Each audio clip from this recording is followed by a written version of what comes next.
Comienza Querer Vivir, un espacio dedicado a la salud y a la divulgación científica.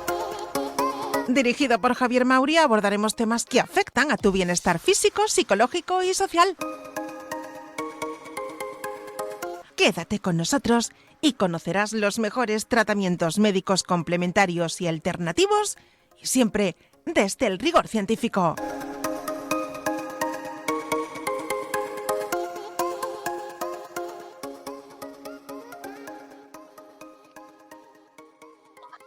Saludos, bienvenidos a una nueva entrega del programa Querer Vivir.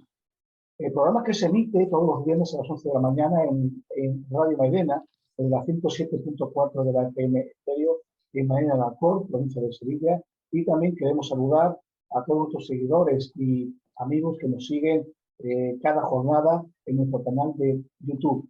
Ya sabéis que si os gusta el contenido, por favor, le dais al like para que podamos hacer cada vez más contenidos de mayor calidad y que llegue a más gente posible. Pues hoy tenemos a una persona invitada, una doctora, y vamos a tocar un poco el tema sanitario y más en concreto el tema sanitario que está en torno a las urgencias. Para ello contamos con la doctora Mayrel Chávez Carrillo. Miguel, muchas gracias por estar aquí y bienvenida. A ustedes, de verdad que es un placer y muchas gracias por la invitación. Es un placer para nosotros. Luisa Angulo, desde Sevilla. No te vemos, pero pensamos que estás ahí. No nos escucha y si nos escucha, pues no nos puede contestar. De momento, Luis Aniza, ¿qué tal? Compañero, bienvenido. Muy buenos días, compañero. Pues nada, encantado de estar de nuevo con vosotros. Darle muchísimo las gracias a la doctora Mirel por estar con nosotros. Y bueno, deseando de iniciar este programa porque tiene una pinta interesantísima. O sea que deseando. Muy bien. Pues sí, querido compañero Luis. Vamos a presentar a Mirel porque es la primera vez que está con nosotros y para ir ubicando un poquito el tema del cual vamos a dar buena cuenta. Es la doctora Mayrel Chávez Carrillo, tiene 39 años y es originaria de Colombia, ejerce en medicina de urgencias desde hace 15 años y en España hace 5. Ella es especialista en medicina estética y en la actualidad trabaja en el sector público y también privado en el Hospital General de Valencia y el Hospital Rey Don Jaime de la ciudad de Castellón, respectivamente. Mayrel, tú has estado trabajando en Colombia y en España a nivel sanitario en el tema de urgencias o a nivel sanitario en general. ¿Qué diferencia hay entre ambos sistemas de salud? Bueno, vamos a ver. Realmente cuando comparas los dos sistemas sanitarios, lo primero es que Colombia, bueno, es un país en vía de desarrollo. La verdad es que es bastante diferente el sistema sanitario en urgencias al de España, empezando por la cantidad de pacientes que frecuentan el servicio de urgencias. Un lunes, que son los días, digamos, que donde hay más afluencia de pacientes, Colombia puede estar recibiendo en su unidad de urgencias a las 9 de la mañana 1000 personas. Aquí, pues, un lunes llegan más o menos entre 7 y 8 personas. Entonces, estamos hablando de dos grandes volúmenes totalmente diferentes. Ahora, a nivel de urgencias vitales como tal, es exactamente igual. Cuando allá se llama código rojo, aquí se llama código azul. Cuando un paciente entra en una urgencia vital, esos pacientes entran directamente a reanimación. Pero el sistema sanitario en general es muy parecido en cuanto al bloque de triaje, clasificar el paciente y después de clasificar el paciente. El paciente se distribuye ya sea a un área de observación, a un área de boxes generales o a un área de consulta básica, que lo conocemos aquí como una consulta rápida. Sí es verdad que en Colombia se tratan los accidentes de trabajos y las bajas médicas se realizan desde la urgencia, algo un poco diferente a lo que ocurre en España. Ahora, sí es verdad que en cuanto a... tenemos el sistema de seguridad social español ha sido excelente, pero sí es verdad que nos encontramos actualmente en un bache con respecto a todo lo que ocurrió con el proceso del COVID. Es decir, hay embosamiento de todas las consultas, de todas las consultas externas en sus respectivas especialidades. Entonces nos encontramos con un sistema que realmente desde atención primaria, como se cerró, todo ha sido reflejado a nivel de la urgencia. Entonces estamos un poco saturados. La verdad es que las plantillas médicas son bastante bajas para la cantidad de pacientes que acuden a una urgencia por día. En conclusión, entre los dos países funcionan de manera similar, pero con presupuestos diferentes y con formas de hacer las cosas un poquito diferentes. Pero la base es la misma. Solamente que el presupuesto en Colombia es muchísimo más bajo que el presupuesto en España, evidentemente. Meidel, ahora, luego un poco más tarde, vamos a entrar en lo que significó la alarma sanitaria COVID, COVID-19, pero a mí me gustaría saber qué tipo de patologías son las que tú sueles asistir por término medio en una semana en el Hospital General de Valencia, por ejemplo. Sí, ¿vale? Atendemos de todo. Infartos agudos al miocardio, neumonías adquiridas en la comunidad, neumonías nosocomiales, y también en consulta básica ves de todo. Es decir, vemos desde gastroenteritis, gripes, nasofaringitis, se ven consulta rápida. En consultas de boxes encontramos como patologías más frecuentes en Valencia cólicos nefríticos. Hay mucho cólico nefrítico, mucho dolor torácico, muchas anginas de pecho, muchos infartos, muchos cólicos biliares. Eso en cuanto a la gravedad media, por decirlo así. Y ya los pacientes que vienen directamente a reanimación son pacientes que vienen mucho con ictus y con infartos agudos al miocardio, pero que causan shock cardiogénico. Es básicamente lo que vemos en urgencias, que son casi todas las patologías, porque evidentemente el paciente entra, lo clasifican y automáticamente va a un servicio o a otro. Hay muchos pacientes de trauma, pero todos los pacientes de trauma, que son un gran volumen, los ve el área de traumatología, porque aquí todo funciona por sectores. Es decir, urgencias básicamente ve medicina interna, pero todos los otros sectores ven sus especialidades. Lo más específico, cirugía ve dolores abdominales, trauma se encarga de ver absolutamente todo y nosotros vemos todo lo correlacionado con medicina interna. Entonces lo vemos casi todo. Miguel, ¿tú echas de menos un poco el tema de que la atención primaria, los servicios de urgencia de atención primaria, hiciesen un primer drenaje, un primer triaje para evitar saturar en algunos días o en algunas franjas horarias vuestros servicios de urgencia hospitalaria? Muchísimo, muchísimo. Y es un tema que se agudizó mucho más en la pandemia, pero que lo vemos todos los días, porque antes de la pandemia también teníamos la misma problemática. Entonces, el tema de la atención primaria es, yo entiendo que en la atención primaria de pronto no existan los recursos necesarios para que puedas hacer un diagnóstico bastante acertado. Eso somos capaces de entenderlo, pero sí es verdad que hay un alto porcentaje de patologías que se podían tratar en primaria y son derivadas todas al hospital. Entonces, no, me duele la espalda, no, váyase al hospital. Si tiene dolor y le duele mucho, váyase al hospital. Pues no, no. Y desde que se puso de moda el tema de la llamada telefónica, vamos a ver, yo entiendo que el país, el mundo entero ha pasado por una época difícil y complicada, pero ya estamos en la vida real.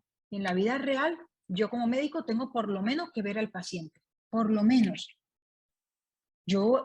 La espalda duele, la espalda puede doler por miles de cosas. Te puede doler simplemente por una lumbalgia hasta por un tumor. Entonces, no son diagnósticos que se puedan realmente dar telefónicamente. Entonces, entendemos que siempre hay una dirección del paciente al hospital, pero que atención primaria también pudiera poner un poco más de su parte, también. Así que lo echamos mucho de menos, que atención primaria haga lo que tiene que hacer. Porque al final todo es un sistema que va concatenado, lo uno con lo otro. Ellos dejan de atender. Yo hoy, por ejemplo, estoy en consulta rápida. Y ahora mismo llevo, desde que recibí mi guardia, desde las 3 de la tarde hasta ahora que son las 7:15 de la noche, he atendido 45 pacientes de atención primaria. 45 pacientes de atención primaria que todos vienen por dolor de espalda, por dolor en el dedo, por dolor en la rodilla, cosas que realmente se pueden ver en primaria. Y otra cosa, vamos a ver, nosotros somos médicos, pero un paciente realmente no entiende la dimensión de lo que le está pasando. Entonces, como no entienden, ellos acuden a la urgencia, pero primero llaman a su médico de cabecera o primero llaman a atención primaria. Pues yo creo que también toca tomarse de pronto ese tiempo de poderle explicar su patología, qué tan grave es y lo que es una patología urgente a una patología no urgente, porque son dos cosas totalmente diferentes.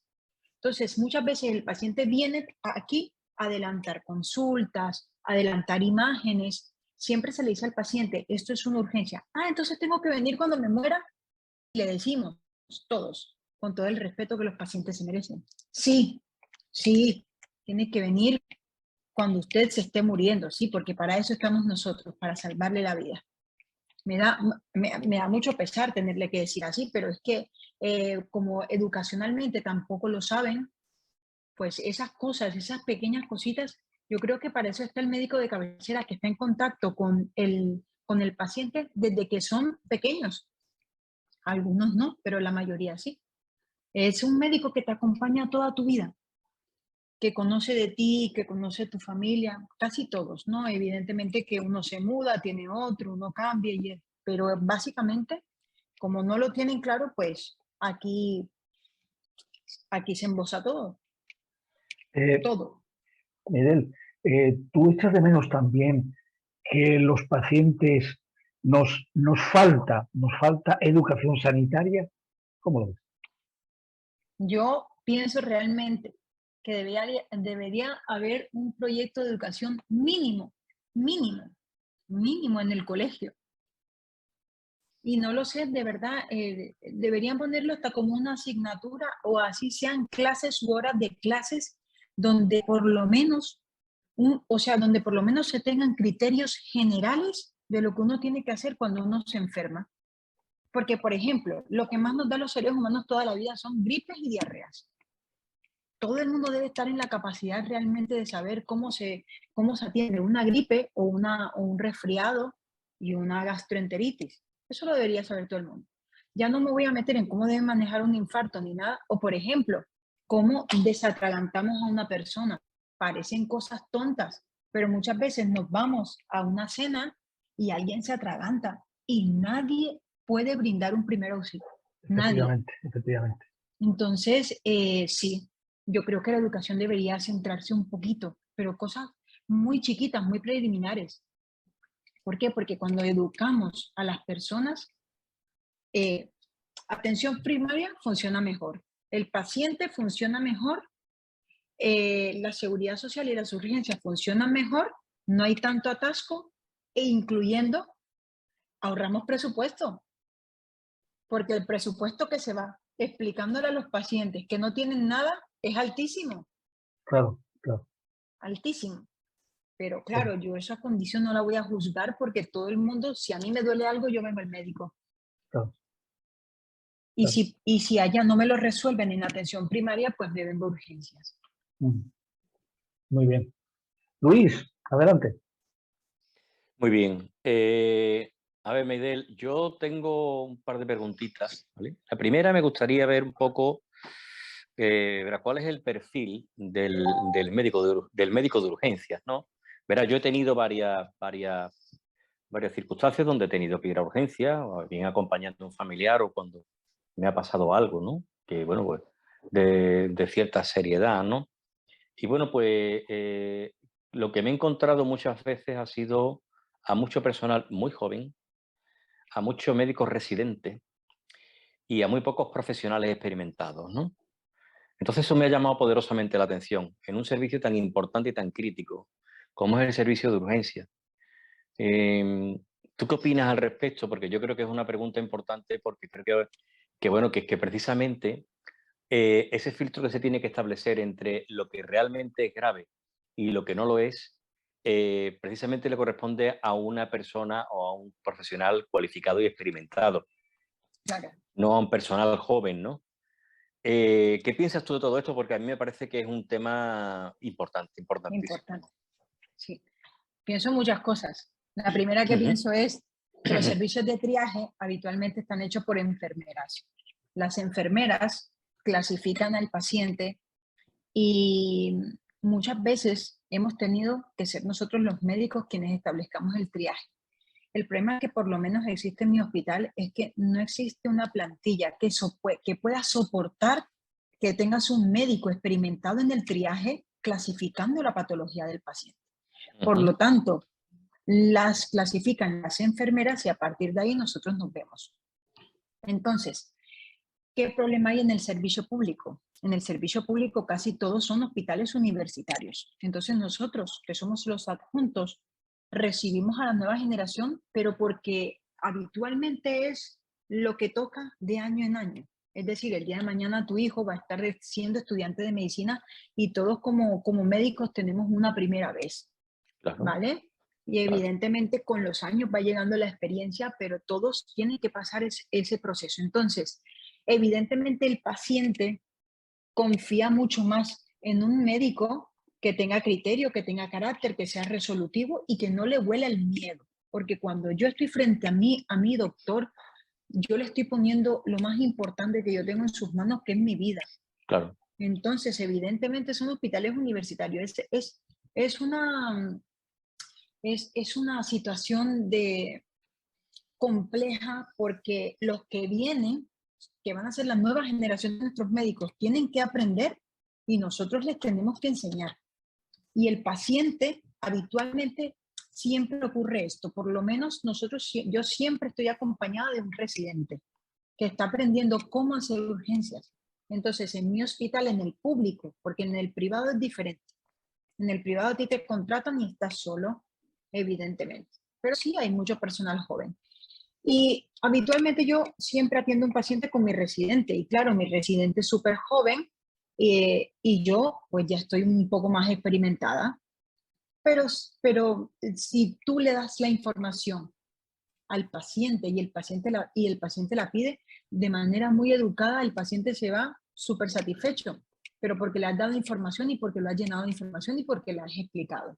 Si ellos a veces ven que, por ejemplo, son muy niños y entonces que no se enteran mucho de las cosas, se lo explicas. Le explicas que son residentes, que están en formación, porque por ese proceso hemos pasado todos. Hemos pasado todo. Evidentemente que yo a veces, si uno está entre la vida y la muerte, yo, mira, me voy donde el mejor, ¿sabes? Me va a causar un poco más de desconfianza la edad y eso, pero no te creas, ¿eh? Hay de todo. Encontramos de todo como la vida misma.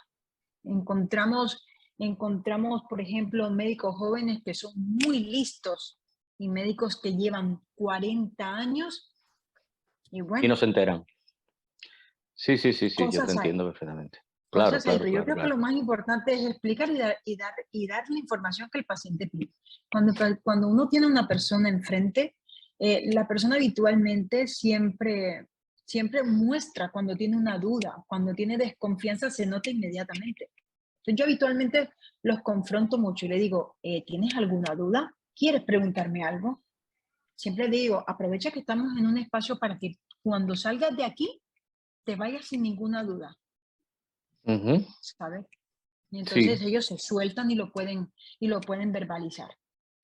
claro, Pero bueno, claro. sí, Ese es un tema, Miguel, interesantísimo porque entramos un poco también en el terreno psicológico, ¿no? Es decir, los doctores, ¿vale? Eh, son personas antes que doctores, ¿eh? Tú te enfrentas a una situación de una persona que además va bastante asustada, ¿no?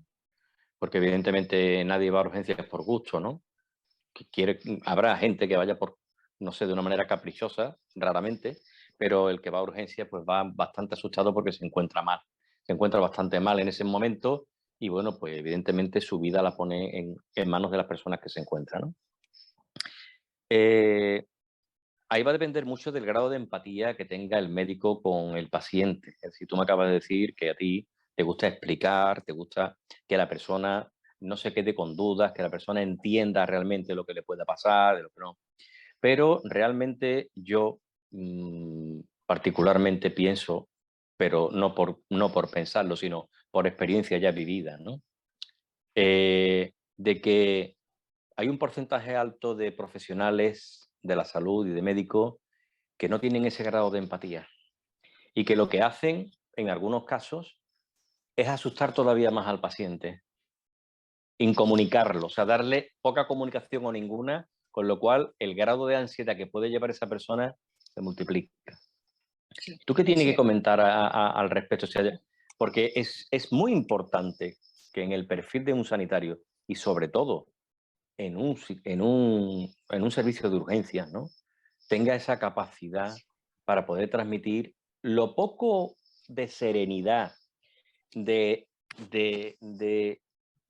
energía positiva, ¿no?, de empatía a esa persona que va bastante asustada. Es que yo entiendo que una persona que lleva un montón de horas en un servicio de urgencia, que está mal estructurado, porque la organización ya de por sí es caótica, pues evidentemente lleve en su peso ya muchas horas y no tenga el mismo ánimo que cuando empezó la jornada, o ya es un efecto acumulado sobre su cuerpo, ¿no?, de tantas guardias, de tanto, porque bueno, porque lo vivo, ¿no?, lo veo, ¿no? Pero hay algo ya de carácter personal, como te digo, ¿no? O sea, de ese talante de persona que se antepone en ese momento al médico y que de alguna manera es capaz de ponerse enfrente del paciente, es capaz de ponerse en el pellejo de ese paciente y es capaz de comunicarle con esa calidez que es necesaria, ¿no?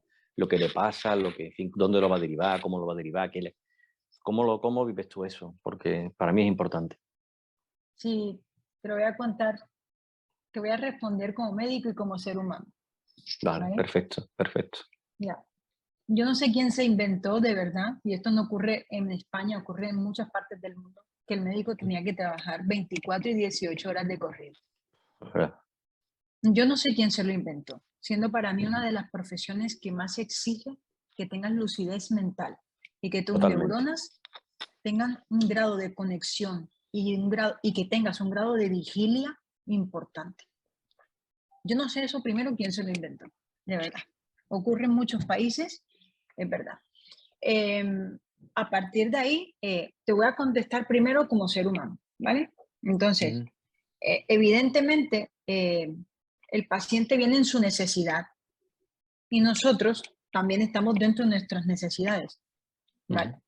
Pero claro, evidentemente tenemos que aparcar un poco, por ejemplo, el agotamiento, las horas, el que no hayas comido a veces porque, por ejemplo, no te lo permiten. O sea, ser médico de urgencias es algo muy exigente porque tienes que curar al paciente en el menor tiempo posible, en tiempo récord, con tus neuronas funcionando al 100% para que hagas un buen diagnóstico, para que el paciente no se moleste, no se enfade, no se sienta herido, porque todos los que van a urgencias se sienten vulnerables. Entonces, es verdad que ese grado de empatía no lo podemos tener con todos. Sinceramente te lo digo. No lo podemos tener con todos y si te lo dijera que yo soy una médico que lo tiene con todo, te estaría mintiendo porque no suele. A veces estamos cansados, estamos saturados. Pero mira lo que te digo. Eh, es- tenemos, o sea, aquí hay una afluencia, solo te voy a poner un ejemplo para que más o menos hagamos matemáticas. Aquí hay una afluencia diaria más o menos entre 300 y 400 pacientes al día. Y cuando hay días malos, 500 al día, en Ujú, 24 horas. Y la plantilla médica de guardia son 6 médicos en la mañana que se van a las 3 de la tarde y después vienen los de guardia, que somos 5.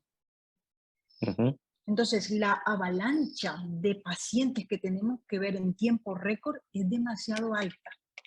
Entonces, yo entiendo que el paciente necesita, simplemente por calidad humana, un tiempo necesario para que pueda exponer lo que siente, cómo se siente. Pero es que no damos abasto. De verdad que no damos abasto. Es un tema también de recursos y es un tema que presenta muchas aristas. Ahora, ya en la parte profesional como médico, tú tienes que ser capaz de aparcar a veces un poco tus necesidades, de ponerte en el lugar del paciente, porque este servicio es muy conflictivo y se entra mucho en conflicto con el paciente. Claro. Pero vuelvo y te digo, si esos 5 minutos, así sean 5 minutos que tú le dedicas a un paciente, 10 minutos en urgencia, estableces un poquito de empatía y le das la información clara, precisa y concisa al paciente, el paciente se va feliz, así haya estado 1 minuto en tu consulta. Claro. Si así haya él visto que tú atiendes sus necesidades. Pero claro, eso es algo, Luis, que se desarrolla con el tiempo. No se lo podemos pedir a las nuevas generaciones todavía, pero se lo enseñamos, porque al final cuando ellos van de la mano de nosotros es una destreza y es un arte. O sea, un médico en urgencias, para que todo funcione de manera armónica, es un arte de muchas cosas, porque tienes que tener muchas cosas en la cabeza y todas deben cuadrar. Lo más importante, el paciente, pero honestamente, bueno, sí es verdad, tenemos un déficit de personal altísimo. Sí. Entonces estamos sobrecargados en horas y en trabajo. Claro. Y es complicado, se hace complicado. Pero claro, yo entiendo que el paciente ve su perspectiva. Claro, nosotros vemos la nuestra. Y al final, ¿sabes qué? Tenemos que entregar la guardia en cero y se entregan las guardias en cero. En cero significa con todo lo que conlleva una guardia, hacerle frente a todo lo que conlleva una guardia.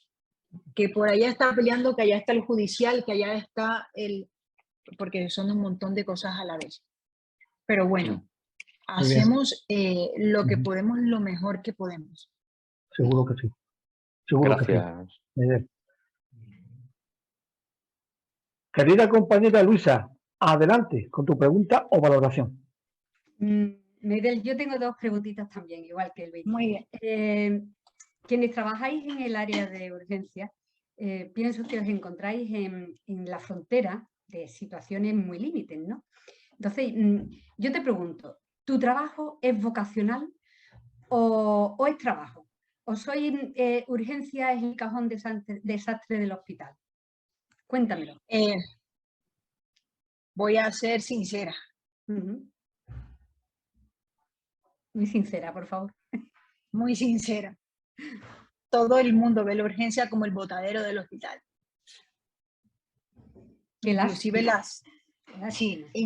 la atención primaria, inclusive las otras especialidades, porque esto de la medicina también es un mundo, pero lo ven como el botadero. Y claro, nosotros somos los que hacemos frente a ese botadero, en todas las situaciones límites, como lo has dicho tú. Todas las situaciones límites que son desde atender una nasofaringitis hasta atender un infarto agudo del miocardio. Todas. Las incluimos todas, porque son muchas cosas. Y no quiero que se me escape por ahí un tema súper importante, que en algún momento lo tocaremos y que debería ser más trascendental. Sé que ahora se está tocando mucho más por las cosas que ocurren, pero es la salud mental. Eso es otro gran tema que sería súper chulo tocar. Totalmente. Pero sí, estamos frente a situaciones límites y estamos súper implicados en todo el tema de salud mental. Porque un alto porcentaje de todos los pacientes que llegan a urgencia, un alto porcentaje, casi todo el mundo viene por temas emocionales. Ajá. Si solo con verte o que les des una sonrisa o que empatices un poquito con ellos, ya se sienten bien. Ya se sienten súper bien. Pero bueno, sí, estamos acostumbrados a esas situaciones límites y estamos acostumbrados también a tenerlas que manejar. Y sí, somos el botadero del hospital y el botadero de la sanidad. Así nos ven. Es muy triste, Meidel, porque yo considero que las veces que yo he ido yo le llamaría emergencia en lugar de urgencia, pero bueno, a lo mejor así nos entenderíamos mejor. Yo he sido tratada muy bien y me han explicado lo que tú dices, las cosas muy bien. Yo soy totalmente ignorante en medicina. Es una lástima que sea, como tú dices, el botadero. Pero bueno, y al hilo también de esto, yo te preguntaría otra cosa. Claro. ¿Estás acostumbrado a a no manifestar tus sentimientos o te permite de vez en cuando, porque con estas situaciones límite tú eres un ser humano, ¿no? No solo eres músculo y hueso, ¿no? ¿Te permite de vez en cuando manifestarte, mostrar tus sentimientos? Pues imagínense que cuando uno es recién graduado en la escuela de medicina te dicen que tú tienes que ser fuerte, que no puedes mostrar sentimientos frente al paciente, que no puedes empatizar tanto con ellos. Eso lo entendemos desde ciertos puntos de vista porque cuando a veces se traspasa el límite de la empatía es el paciente que más te da problemas. Entonces es un arma de doble filo. Eso por un lado. Pero por el otro lado, como me encanta mucho, aparte de la medicina, me gustan mucho los temas espirituales y otro tipo de temas, he entendido que el ser humano es más complejo de lo que creemos y no solo es carne, huesos, vasos sanguíneos y eso. Es un complejo inmenso y cada uno es un universo particular. Por lo tanto, a mí me dijeron que no tenía que llorar delante de un paciente, pero hay historias en las cuales no te puedes contener y que llores con el paciente y empatices con él, a mí no me parece mal. Mira, me pasó la guardia pasada por diagnosticar accidentalmente, ¿no? Accidentalmente un tumor cerebral. No, aquí no. Por diagnosticar un tumor cerebral de una paciente que tenía a sus 2 hermanos con tumores cerebrales ya muertos. Y ella venía porque se sentía ansiosa porque pensaba que tenía lo mismo. Y claro, su hija decía, mamá, pero es que estás nerviosa, por eso te pasan las cosas que pasan. Pero cuando vimos la lectura del TAC, realmente tenía un tumor cerebral. Pero la situación, es decir, sus hijos, las manifestaciones, o sea, porque todos tenemos familia, hermanos, tíos, primos. Es decir, y se lo digo a mis residentes también. Chicos, no van a dejar de ser menos médicos porque, bueno, evidentemente uno no se la va a pasar llorando con los pacientes. Hay un momento en que el paciente sabe que tu salud está en sus manos y que tú lo estás dando todo, pero eso es algo diferente, pero que tú se te pueda rodar una lágrima porque te está doliendo la situación y el paciente también lo está entendiendo de esa forma, a mí me parece que son circunstancias súper bonitas y súper emotivas, y en el cual el paciente ve el grado de humanización y el grado de humanidad que tenemos como seres humanos. Sí, porque al final somos máquinas a veces, ¿sabes? El sistema hace que todo lo tengamos que hacer de forma mecánica, pues algunos días, a veces venimos de mala leche, porque también nos suele pasar y todo eso lo tenemos que aprender a dejar en un sitio. Pero yo sí, yo estoy de acuerdo en que los sentimientos se puedan mostrar. Que no sea lo habitual, también estoy de acuerdo, pero que cuando puedas empatizar con una situación directa, muestra tus sentimientos y no pasará nada. Y nunca ha pasado nada, ¿eh? Es decir, estas son leyendas urbanas enseñadas en las escuelas de medicina. Otra cosa es que seas muy sensible y llores por todo. Eso no se puede hacer. Pero que una situación en particular, yo me he hecho mi llorada como 1 o 2 veces al año. Me ocurre, porque hay situaciones que te llegan. Eres madre, eres padre y te llegan. Es imposible que no te lleguen y que no te toquen el alma y que no te toquen el corazón. Desde mi punto de vista. Meider, yo te quería preguntar un tema que ya lo avancé después de tu presentación al programa. El tema de la COVID-19, lo que ocurrió en el 2020. Seguimos en pandemia, aunque hay algunas personas que piensen que ya eso ya ha pasado, ni muchísimo menos, seguimos en pandemia. A mí me gustaría que tú nos comentaras desde un punto de vista no técnico ni profesional, sino como ser humano, tanto tu equipo como tú, cómo vivisteis lo que pasó un poquito más allá de febrero o marzo del 2020. Es una pregunta interesante, porque se pueden analizar tantas cosas de la situación de la pandemia, pero el cómo lo vivió el hospital, inicialmente lo vivimos bien, porque la mayor parte de las urgencias no acudió, solo veíamos pacientes COVID-19 en ese aspecto en cuanto a carga laboral. En cuanto al aspecto emocional, ver morir a tanta gente. El problema no es verlos morir, porque ya estamos acostumbrados a ver morir a los pacientes y eso, de cierta forma, todos los tenemos implícitos, nos inmunizamos frente a la muerte. Pero el ver que se morían solos, el que entraban a una salita y se tenían que despedir de su familiar y no sabían si los iban a volver a ver o no, eso para nosotros fue el principal trauma como equipo. Fue un trauma. Yo entraba a hacer, nos iban rotando por todos los servicios de COVID, servicios de boxes, consultas básicas, y las 6 horas que estábamos en COVID, yo ingresaba 26 pacientes a UCI, así en 6 horas. Eso histórico en el mundo entero, en España pero traumatizados todos con ese tema, el ver la muerte tan de frente. Y ahora, la primera ola, es decir, cada fase de COVID trajo sus propias consecuencias psicológicas individuales para cada uno. Porque yo creo que todas las patologías psiquiátricas se exacerbaron. Y hablo de patologías psiquiátricas o de alteraciones de la conducta y de la personalidad, no solo de los pacientes, también de los médicos. Porque todos tenemos un patrón psicológico con tendencias A.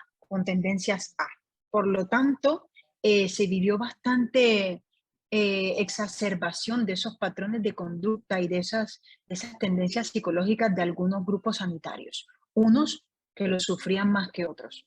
Pero todo lo que fue el equipo de urgencia, machacados totalmente hasta la saciedad, porque hubo mucho trabajo. Ya cuando fue la última ola en la cual ya se mezclaban sanos con COVID, impresionante. Es decir, agotamiento físico,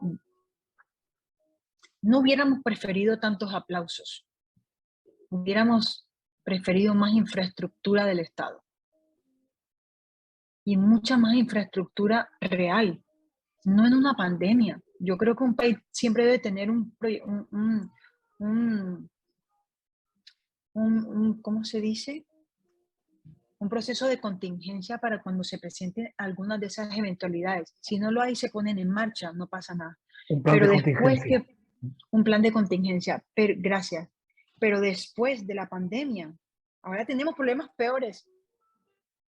Porque ahora atendemos lo que es COVID, lo que no es COVID, la consulta normal, lo que no quiere atender primaria, y aparte de eso, todo lo embosado desde hace 2 o 3 años. Con unas plantillas súper bajas de médicos para soportar toda la demanda de pacientes que entran.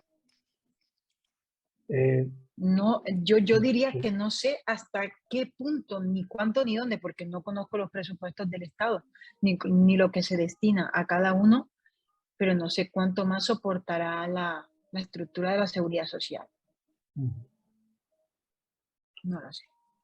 Una pregunta más, Meidel.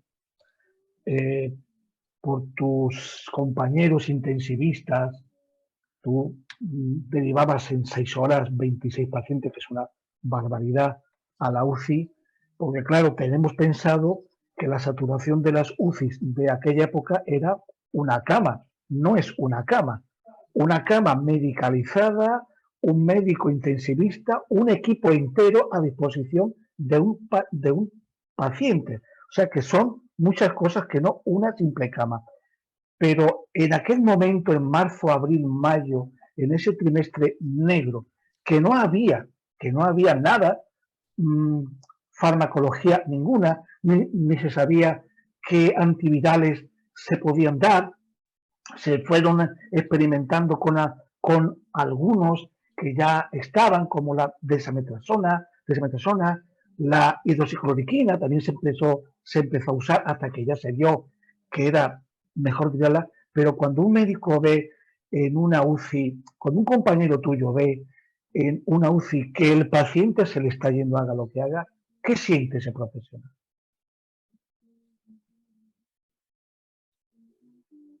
Se sienten muchas cosas, se siente mucha impotencia, porque habían 2 muriéndose al tiempo en una sala de reanimación y 3 muriéndose al tiempo en una sala de reanimación porque los ventiladores se habían agotado, porque las salas de UCI estaban absolutamente petadas y porque no se podía hacer nada más. Es decir, yo puedo habilitar, porque este hospital donde yo trabajo es inmenso, yo puedo habilitar si quiero 6 UCIs, pero no, es como tú dices, es un equipo de UCI, una cama de UCI con los monitores, la farmacología y el intensivista.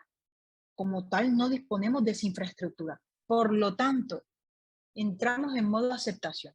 En modo aceptación es, vamos a priorizar, porque es decir, tocó verlo así, vamos a priorizar. 6 se están muriendo, ¿quién tiene más probabilidad de vida? Tal. Es decir, si vamos a ver, suena un poco cruel decirlo porque tenemos nuestros familiares, nadie quiere que nuestros familiares mueran, pero llega un momento en el que esas decisiones las tenemos que tomar nosotros. Como decir, ¿a quién le doy una UCI y a quién no? Se la daría a uno de 22 años y no a uno de 90 años. Por probabilidades de vida, cuando estamos en situaciones de guerra, porque para mí eso fue una situación de guerra, en la cual se movieron muchos planes de contingencia día a día, porque era, hoy cerramos esto, hoy abrimos esto, habilitamos este pasillo, habilitamos. Aquí se alcanzaron a habilitar casi 6 salas para pacientes que estuvieran, no en UCI, pero sí como si estuvieran en un cuidado intermedio, para que todo el mundo pudiera medio tener acceso y tener las 6 salas, por lo menos con personal sanitario, no todos intensivistas, pero todos sabíamos urgencias, porque al final, cuando un paciente está en una parada, es lo mismo para todo el mundo. En una parada cardiorrespiratoria es el mismo manejo para todo el mundo. Indistintamente de las patologías de base que tengan, que también se tendrán que tratar, pero posteriormente. Pero en ese momento teníamos que decidirlo así, por probabilidades de vida. Y conforme ya la cosa se fue relajando un poco, pues ya hubo espacio para todos. Pero cuando la avalancha, los primeros meses negros fueron muy duros porque fueron muchos cadáveres saliendo del hospital todos los días. Y eso hay que verlo, ¿eh? Eso no lo ven ni lo mostraron en televisión, eso lo vimos nosotros de primera mano. Y es complicado, es duro. Es duro, pero como estamos acostumbrados de verdad, y no lo sé, es algo cerebral, ¿no? Porque eso puede causar mucha sensibilidad a algunas personas, pero claro, ya nos íbamos acostumbrando en ese momento a que era lo que hay, toca actuar, toca funcionar, hay que ser eficientes, eficaces, y el método es este y este. Si esto pasa, se va aquí, si esto pasa, se va acá. Muy estratégicos en esa situación, pero sí, tuvimos que darle prioridad a la gente que tenía más probabilidades de vida, valga la redundancia. Pues es impresionante este testimonio que tú has dado de la COVID-19 de aquella época y también gracias por habernos enseñado cómo funciona ese mundo de las urgencias, que yo pienso que el ciudadano tenemos que aprender a valorar muchísimo más de lo que en muchas ocasiones hacemos, y que los gobiernos autonómicos que tienen las competencias en materia sanitaria, oiga, mire usted, pues invierte usted más recursos en atención primaria para que la atención terciaria, que es el medio hospitalario, pues no esté tan saturadísimo y el médico trabaje mejor y el ciudadano salga mejor de ese servicio. Meidel, pues, Meidel Chávez, pues muchísimas gracias, compañera. Eres una doctora muy valiente. Muchas gracias. Muchas gracias a todos ustedes. Muchas gracias a todos ustedes por la oportunidad y de verdad espero verlos pronto. Nos has Muchísimas dado gracias, una lección de trabajo y de vida, Miguel. Totalmente. Muy agradecido. Muchas gracias, de verdad. A ustedes siempre. Compañero, muchas gracias. Nos vemos. Gracias. Hasta siempre. Hasta pronto. Saludos. Dios.